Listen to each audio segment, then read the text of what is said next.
So you want to earn more money? So do I. We all do. The question you got to ask yourself is, how do I ask for a raise? So today's video is going to be about salary negotiation. And what I want to cover today is two questions. Number one, do I deserve a raise? And number two, if I do, how do I go about asking for it?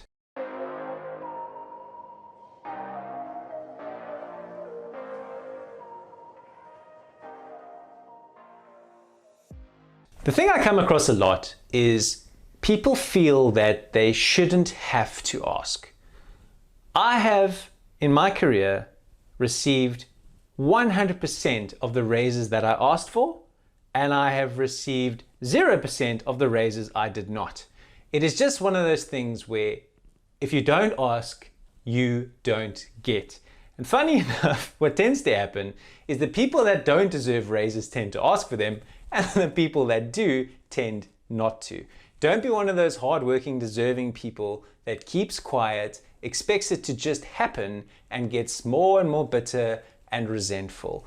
Let's pluck up the courage and let's learn how to do this. Now, everybody feels like they're entitled to a raise, right? And this is something that I find as an employer of people particularly irksome. People will come in and say, oh, I work hard, my colleagues are stupid, I am unhappy, I put in long hours, I deserve more money. Just a piece of advice. People throw their personal financial circumstances and they try and make that the company's burden. So you've now gotten divorced and you're running two houses as an example. So now that must be the company's problem. The company must pay you more money. You're not doing better work than you were before you were divorced. You're not worth more money to the company than you were before you were divorced. But now for some reason you're entitled to more money. It doesn't work like that. The value or remuneration is driven by market forces. The supply and demand for your skills on the open market. No more, no less complicated than that. So now that we've moved past the criteria that is bogus and probably won't be considered for you to get a raise, what criteria can we consider? The first one is market value. Have you benchmarked what your skills and abilities are actually worth on the open market? And don't just take the highest one, take the median and try and do it based on an organization in the same industry of a similar size. There you will maybe start to see some disparities, okay? Where the open market value and what you're on is massively different. People that have been with companies for quite some time tend to have more disparities than those that move every sort of 3 to 5 years. Why? Because the movers actually keep up with market forces, where the ones that stay put don't, because they're just getting an annual increase sometimes not. And that's kind of where these strings start to misalign. So a great place to understand where you're at is a market benchmarking exercise. Very, very simple to do. There's a lot of calculators and tools that you can just Google and get yourself a guideline.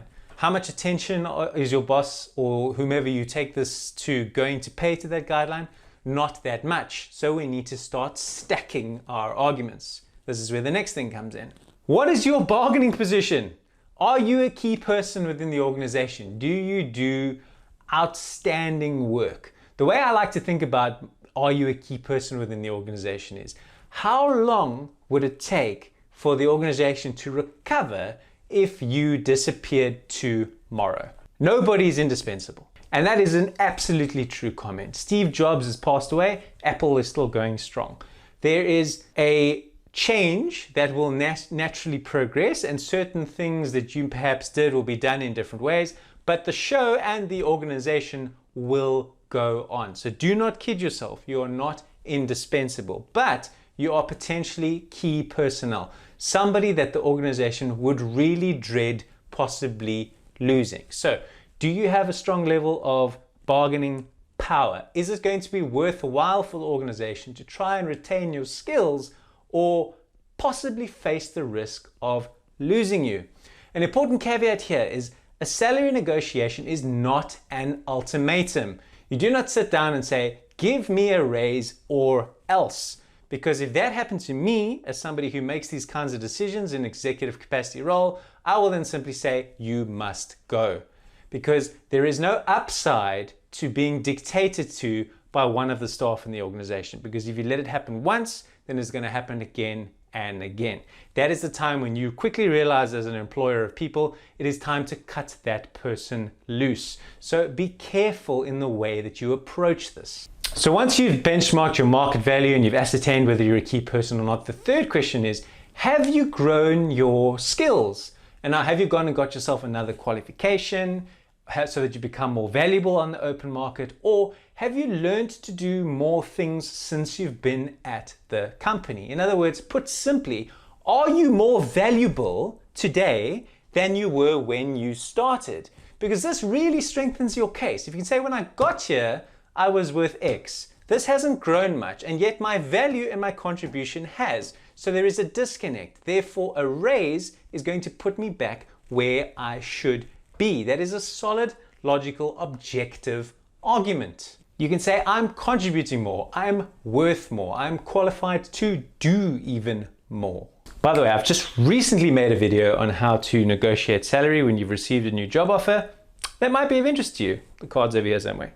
Okay, so you've done your exercise and you've made up your mind. I deserve a raise and I want to ask for it. So the second part of this video is, how do I get it? Do not send an email with a list of demands and justifications to HR or the CEO or Father Christmas or your boss. That is just a terrible idea.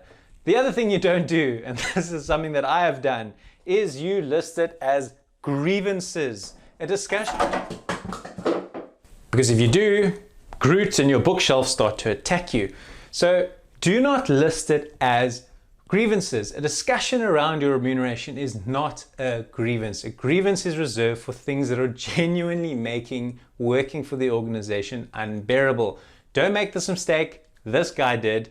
And to be very, very kind to his boss, he actually only told me after the negotiation was done to never, ever, ever do this. And I was very, very lucky. And you might not be as lucky as I was in that regard. So what you do is you request a face-to-face meeting with your boss and a member of HR. Now, make sure that the subject of the meeting is specified as a discussion around remuneration, because it does then, number one, make it clear what we're going to be speaking about, and number two, give your boss and HR adequate time to prepare, and you might be surprised what they have to say when you arrive. Because what's going to happen behind the scenes, they are going to anticipate in advance what this is all about. They are then going to start speaking about scope, doing some benchmarking, comparing you against others within the organization. This is all magic that's going to kind of happen behind the scenes, so that when you sit down, they are going to be well prepared for a negotiation, and they want to get out with giving you as small of an increase as possible, but still making you happy. You want to get out with getting as much of an increase as possible without making your employer unhappy, so that everybody feels like we've all moved forward to a fair new point. So when the meeting starts, what you need to do is unemotionally make your case based on those bargaining power arguments that we mentioned before. So you're going to talk about the benchmarked market position. You're going to talk about the new skills that you've obtained. You're going to talk about how you've grown, how you're more valuable, what you have contributed. That is going to be your case. It's going to be rational. It's going to be unemotional. You're not going to go, please, please, I deserve it. I work hard. I need the money. It's not going to hold you in good stead. You need to keep your wits about you, make an objective case, and stay patient. Why do I say stay patient? Because the boss is going to try and poke holes in your arguments. They're going to say things like, oh, well, you know, times are really tough at the moment, and revenues are down, and profits are down, and we're not really giving increases at the moment, and we'll maybe review this again in March. They will try all sorts of things to either pour cold water on your arguments, to try and dissuade you, to try and stall you. My advice here is to just resolutely say, no, I think it's fair that we address this now. I believe my arguments are fair. I believe an adjustment is appropriate. And just keep pushing forward with your position in this unemotional, patient, rational demeanor. You might not get an answer right away. They may call for a follow-up meeting. This is a good thing. You might think this is a bad thing, but it is not. If you want to press for an immediate outcome, that could potentially become counterproductive. If they are stalling for a follow-up meeting, it is probably because you have successfully made your case. And now they have taken a view that they need to go and escalate this particular case for approval, perhaps above them. So give them that opportunity to make that case and then see what they come back with. And what will happen? It'll either be denied, stalled, or given to you. No matter which outcome you get, they are all good. If it's denied, you know where you stand. You now know that if you want to achieve that increase, it is probably only going to be done through moving on to another organization. And you know that when the organization had the opportunity to pay you what you were worth, they chose not to. I think that information is powerful. It gives me choices. I know where I stand. I know now if I want certain things, what it is that I need to do. If it's stalled, hold them to the time frame if it's something you can live with. You know, it's December now, let's wait until March, but then you hold them to it in March. If they're going to stall again, then you know that it's no and they just don't have the balls to say so. And if you get it, fantastic, well done. And I must say, to my surprise, more often than not, you do get it. I have, like I've said earlier, every time I've asked for an increase, I've been lucky enough to receive it. Like I said earlier, if you don't ask, you won't get. And if it is a no, remember not to take it personally. Decision makers within companies work within limitations that we don't always understand. The shareholders may deliver a mandate that no increases can happen.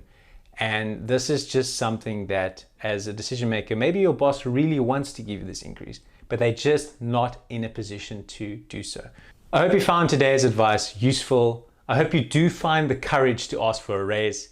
If we're meeting for the first time, my name is Matthew. I'm a career strategy and personal finance enthusiast. I create new content every Sunday. If you'd like to see more videos from me, then please subscribe to the channel. Until then, stay safe. Thanks for watching, and I will see you soon.